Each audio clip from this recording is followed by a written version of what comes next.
Exercise book अर्थात् नेपालमा copy भनेर पनि चिनिने यस्तो खालको एक्सरसाइज बुकको डिजाइन कसरी गर्ने।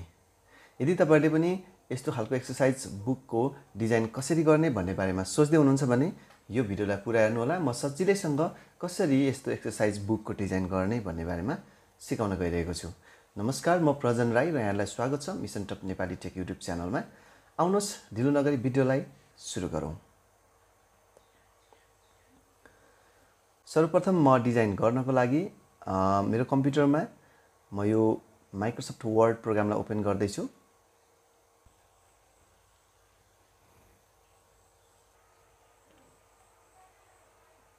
र यहाँ देख्न सक्नुहुन्छ माइक्रोसफ्ट वर्ड प्रोग्राम ओपन भइसकेको छ र यहाँ देख्न सक्नुहुन्छ एउटा ब्ल्याङ्क डकुमेन्ट भन्ने अप्सन छ। म यसमा क्लिक गर्दैछु र फाइनली हाम्रो Microsoft office word program open भइसकेको छ र यसको वर्क स्पेस चाहिँ यहाँ सो भइसकेको छ। यसलाई म जुम इन जुम आउट गर्दैछु र यो वर्क स्पेसको प्रयोग गरेर चाहिँ अब हामीले यसमा डिजाइन गर्नुपर्ने हुन्छ, जसको लागि तपाईहरुले कत्रो साइजको जुन एक्सरसाइज बुकको डिजाइन गर्न चाहनुहुन्छ त्यत्रै डिजाइन गर्नु होला। म चाहिँ अहिले तपाईलाई जस्ट देखाउनको लागि मात्रै भएको हुनाले म लेआउटमा क्लिक गरेर यसको साइजलाई चाहिँ A4 मा कन्भर्ट गर्दैछु। तपाईहरुले आफूले कत्रो साइजको चाहिँ एक्सरसाइज बुक बनाउन चाहनुहुन्छ त्यत्रो साइजको चाहिँ एक्सरसाइज बुकको लागि एउटा पेजको डिजाइन गर्नु होला। म चाहिँ A4 साइजको डिजाइन गर्दैछु। यदि डिजाइन गरिसकेपछि चाहिँ यहाँ देख्न सक्नुहुन्छ यो वर्क स्पेसमा चाहिँ म सबभन्दा सुरुमा चाहिँ फन्टको साइजलाई चाहिँ इन्क्रिज गर्दैछु। कमसेकम पनि यसमा म 16 को फन्ट साइज बनाउँदैछु र यति गरिसकेपछि यहाँ देख्न सक्नुहुन्छ यो 16 को फन्ट साइज भइसकेको छ। यहाँ मैले केही टाइप गरेँ भनेदेखि एक्सरसाइज बुक यसरी लेखेँ भनेदेखि यो चाहिँ 16 को फन्ट साइज भइसकेको छ।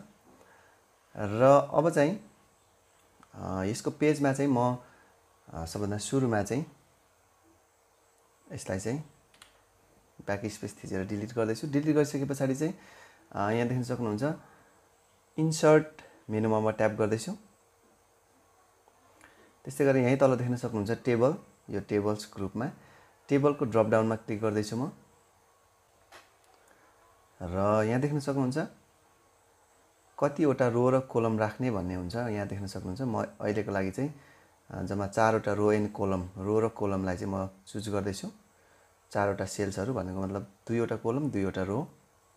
यति गरिसकेपछि यहाँ देख्न सक्नुहुन्छ यो माथिकोलाई चाहिँ हामीले रिमुभ गर्नुपर्ने हुन्छ, जसको लागि चाहिँ यहाँ बोर्डर्स ग्रुप छ। बोर्डर्सको यो ड्रप डाउनमा म क्लिक गर्दैछु र यसको टप साइडको चाहिँ बोर्डरलाई चाहिँ म रिमुभ गरिदिन्छु, जसको लागि नो बोर्डरमा क्लिक गर्ने। सरी, यसमा म कन्ट्रोल Z गर्दैछु। यदि 2 वटा सेलको बोर्डरलाई चाहिँ यो तरिकाले बनाउनु, जस्तै टपमा मात्रै बोर्डर राख्ने यस्तो, र यसको दाहिनेपट्टि पनि बोर्डर हामीले रिमुभ गर्नुपर्ने हुन्छ यस्तो, र लेफ्ट साइडपट्टि पनि हामीले बोर्डरलाई चाहिँ रिमुभ गर्नुपर्ने हुन्छ।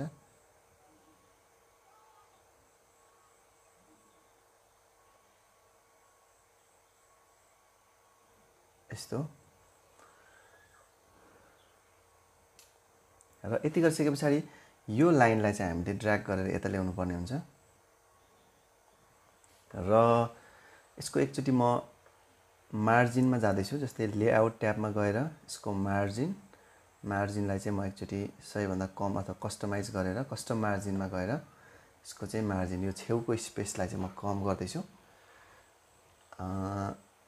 लेफ्टमा 0, राइटमा पनि 0, यति राखेर म ओके गर्दैछु।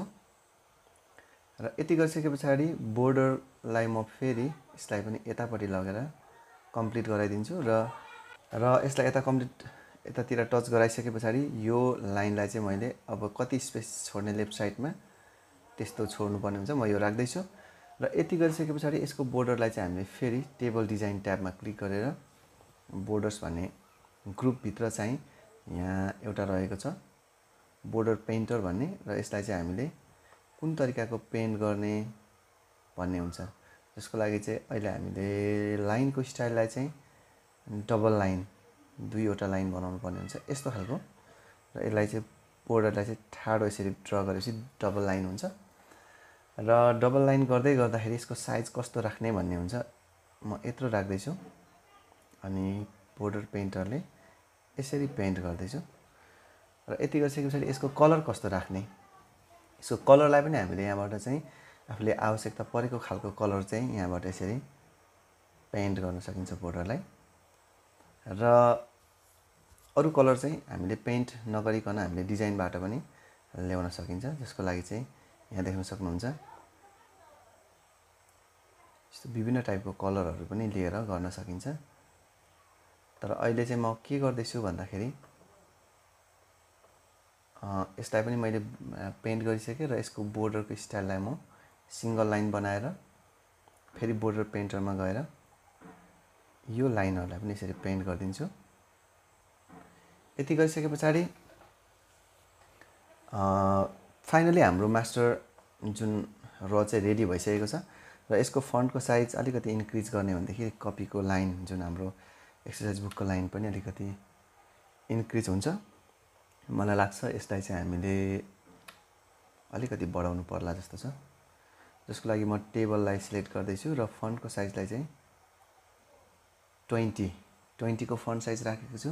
र यति गरिसके पछाडि चाहिँ हामीले यहाँभन्दा तलको लाइनको लागि चाहिँ जस्ट हामीले किबोर्डबाट ट्याब थिच्ने, यसरी ट्याब थिच्दै थिच्दै थिच्दै बढाउन सकिन्छ। तलैसम्म म ट्याब थिचेर यसलाई चाहिँ फिल गर्दैछु। र एक लाइन चाहिँ अलिकति बढी भएछ, यसलाई चाहिँ म फेरि के गर्छु भन्दा यो तलैसम्म ड्र गर्नको लागि चाहिँ अलिकति स्पेस छोड्नु पर्ने भएको हुनाले यसलाई चाहिँ यो यति नै छोड्ने। यसलाई चाहिँ जस्ट म ब्याक स्पेस थिचेर सरी नत्र एकचोटि कन्ट्रोल जेड थिच्दैछु। यति गरेर चाहिँ यो तलको कर्सरलाई म ब्याक स्पेस थिचेर माथि लाँदैछु। र यसको जुन लेआउटमा गएर मार्जिनमा, कस्टम मार्जिनमा गएर टपमा त्यत्रै, बटममा अलिकति कम गरौँ, यतिको गरेर ओके गर्दैछु। सरी यति गरिसके पछाडि चाहिँ यसको मार्जिनलाई अलिकति कम गरेर यति गरिसकेपछि अटेको छ। र अटिसके पछाडि म यसलाई जुम आउट गरेर देखाउँदैछु तपाईहरुलाई। र यो लाइनलाई चाहिँ यहाँदेखि यो माथिसम्म लानुपर्ने भएको हुनाले, यो माथिसम्म लानुपर्ने भएको हुनाले टेबलको यो माथिल्लो भागलाई चाहिँ यसलाई चाहिँ हामीले यसलाई अलिकति क्लिक गरेर ड्र्याग गरेर माथि लगेर टच गराइदिने। टच गराइसके पछाडि चाहिँ यो कर्सरलाई चाहिँ हामीले तल झार्नुपर्छ। जस्तै यहाँ तल चाहिँ यो माथि आइसकेको छ, यो तल झर्ने हिसाबमा यहाँ देख्न सक्नुहुन्छ। यसलाई यहाँबाट हामीले चाहिँ कर्सरलाई इन्टर थिच्ने हो भने यो लाइनहरु तल झर्छ, जसको लागि चाहिँ हामीले यसरी इन्टर थिच्दिने। सरी मैले यहाँ क्लिक गरेँ, यसमा क्लिक गरेर चाहिँ इन्टर थिच्दिने। यसलाई कन्ट्रोल जेड गरौँ र यसको यो लाइनलाई चाहिँ हामीले ड्र्याग गरेर तल झार्दिने यसरी। यसलाई कन्ट्रोल जेड गरौँ र यति गरिसके पछाडि चाहिँ हामीले टेबललाई थोरै तल झारौँ।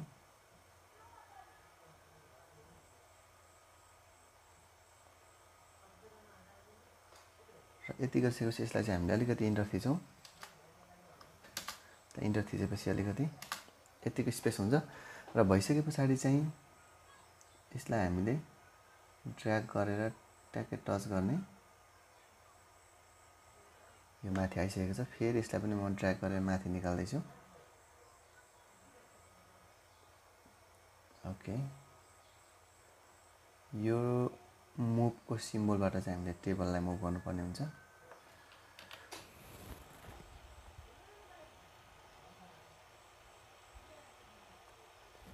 यति गरेर चाहिँ ठ्याक्कै यहाँ माथि टच भइसकेको छ, यहाँ देख्न सक्नुहुन्छ।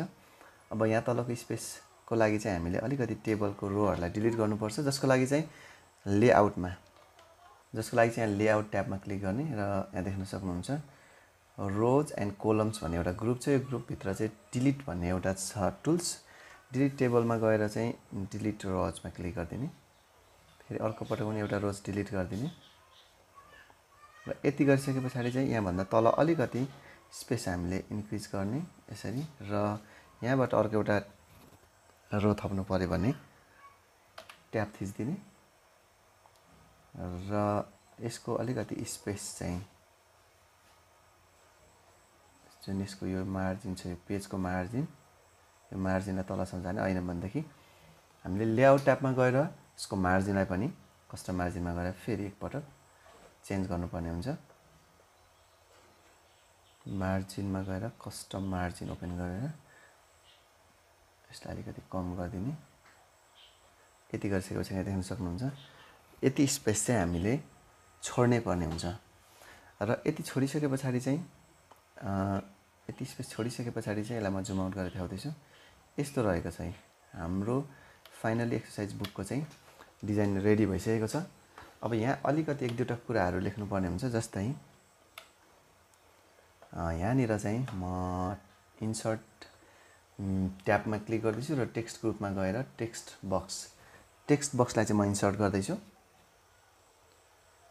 जस्तै टेक्स्ट बक्सलाई चाहिँ इन्सर्ट गरिसके पछाडि यहाँनिर यो एरियामा चाहिँ हामीले एउटा टेक्स्ट राख्नुपर्ने हुन्छ, जसको लागि चाहिँ हामीले डेट अथवा डेटलाई चाहिँ हामीले यहाँ यतापट्टि राखिदिने। यसमा चाहिँ हामीले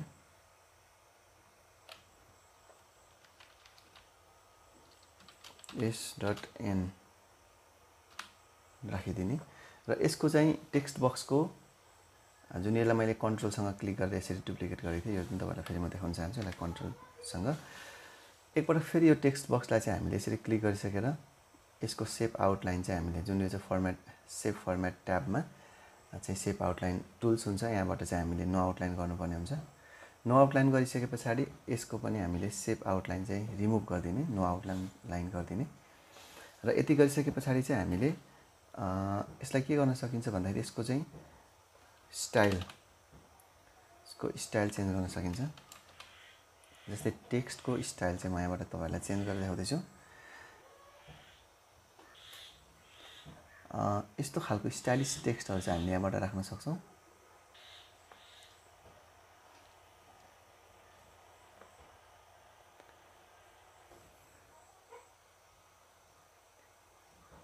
यसलाई यस्तो खालको टेक्स्ट बनाइसकेर चाहिँ मैले यतिको गरिदिएँ र त्यस्तै गरेर यसलाई पनि हामीले फन्टको स्टाइल चाहिँ यम्मी भन्ने मैले बनाएको थिएँ उता, त्यही भएर यता पनि म यही खालको बनाइदिन्छु र यसलाई चाहिँ 12 को फन्ट साइज बनाइदिउँ र यसलाई पनि अलिकति इन्क्रिज गरौँ र फाइनली देख्न सक्नुहुन्छ यस्तो खालको स्टाइलको चाहिँ यहाँनिर बनिसकेको छ। र यसको कलर पनि अब हामीले यो तलको लाइनको जस्तै बनाउनको लागि टेक्स्टको कलर फेरि चेन्ज गर्नुपर्ने हुन्छ।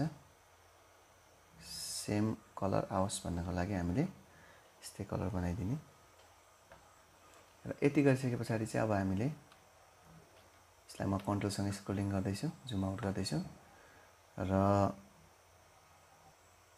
यति गरिसके पछाडि चाहिँ यहाँ तल चाहिँ अब हामीले यो स्पेसमा चाहिँ हामीले सानोतिनो फुटनोटहरू राख्न सक्छौँ। जस्तै फुटनोटहरूको लागि पनि म अलिकति डिजाइन बनाइदिन्छु।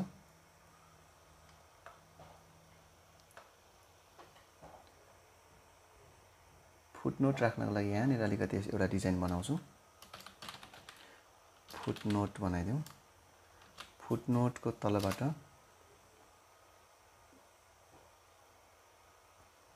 यस्तो गरेर चाहिँ हामीले 1 इन्टर 2 अब यसलाई कन्ट्रोल ए थिचौँ र त्यति गरिसकेपछि होममा चाहिँ यहाँ देख्न सक्नुहुन्छ प्याराग्राफ ग्रुपभित्र चाहिँ यो हुन्छ एउटा लाइन स्पेसिङ टुल्स। यसमा क्लिक गरेर चाहिँ हामीले रिमुभ स्पेस आफ्टर प्याराग्राफमा क्लिक गर्ने र त्यस्तै गरेर यसको स्पेसिङको चाहिँ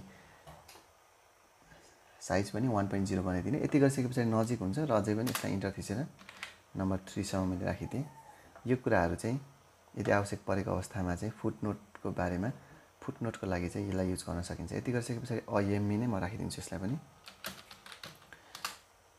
ल फुटनोट पनि यहाँ राख्न सक्नुहुन्छ तपाईँहरूले कमसेकम 3वटा 4वटा कतिवटासम्म यहाँ 4वटासम्म राखिदिन्छु अथवा कतिवटा 5 ल कमसेकम 5वटासम्म फुटनोट चाहिँ यदि आवश्यकता परेको अवस्थामा राख्न सक्नुहुन्छ। यहाँमाथि के डिस्क्रिप्सन लेख्नुहुन्छ त्यसको बारेमा यहाँ केही नोट राख्नु पर्यो भने फुटनोट पनि यहाँ बनाउन सक्नुहुन्छ। र फुटनोट बनाइसके पछाडि चाहिँ यसको कलरहरू म चेन्ज गरिदिन्छु र सेप फर्मेटमा गएर सेप आउटलाइनलाई नो आउटलाइन पनि गरिदिन्छु। यति गरिसकेपछि यसको बक्स हटेर टेक्स्ट मात्र सो हुन्छ। त्यस्तै गरेर अब हामीलाई यहाँ आवश्यक परेको यदि सिग्नेचर गर्नुपर्ने ठाउँ चाहिन्छ भने हामीले एक्सर्साइज बुकमा हामीले आफ्नो सिग्नेचरलाई पनि राख्न सक्छौँ। जस्तै सिग्नेचर राखिसके पछाडि यसलाई चाहिँ म होममा ट्याप गर्दैछु र इन्टर थिचेर फेरि माथि कर्सर लगेर शिफ्टसँग यो माइनस थिच्दैछु। यति गरिसकेपछि यो अन्डरस्कोर हुन्छ र यति गरिसके पछाडि यो सिग्नेचरलाई पनि अलिकति बिचतिर लगेर म राखिदिन्छु र यो कुराहरूलाई पनि हामीले यहाँ तल राख्न सक्छौँ। आफ्नो एक्सर्साइज बुकको तलबाट सिग्नेचर यदि यो स्पेसिफिक तरिकाले एक-एकवटा नोट युज गर्ने हो भने त्यस्तो अवस्थामा पनि हामीले यसलाई चाहिँ सिग्नेचर राखेर हामीले आफ्नो नोटहरू बनाउन सक्छौँ। र अब यसमा सिरियल नम्बर राख्न सक्नुहुन्छ, डेट राख्न सक्नुहुन्छ, फुटनोट राख्न सक्नुहुन्छ र यसमा चाहिँ सिग्नेचर पनि राख्न सक्नुहुन्छ। यो तरिकाको स्पेशल टाइपको चाहिँ एक्सर्साइज बुकहरू तपाईँहरूले बनाउन सक्नुहुन्छ। र यति गरिसके पछाडि फाइनली मेरो डिजाइन तयार भइसकेको छ। तपाईँहरूले पनि यस्तो खालको डिजाइनहरू मजाले सजिलैसँग बनाउन सक्नुहुन्छ। यो डिजाइन बनाउँदै गर्दा केही कुरा कन्फ्युजन भएमा तल कमेन्ट बक्समा कमेन्ट गर्न नबिर्सनु होला। म तपाईँहरूको समस्याको समाधान गरिदिनेछु। आशा छ भिडियोको बारेमा पुरा जानकारी पाउनु भयो नै होला। म यस्तै अर्को उपयोगी भिडियोको साथमा फेरि भेट्ने बाचाका साथ बिदा हुन चाहन्छु। हस्, नमस्कार।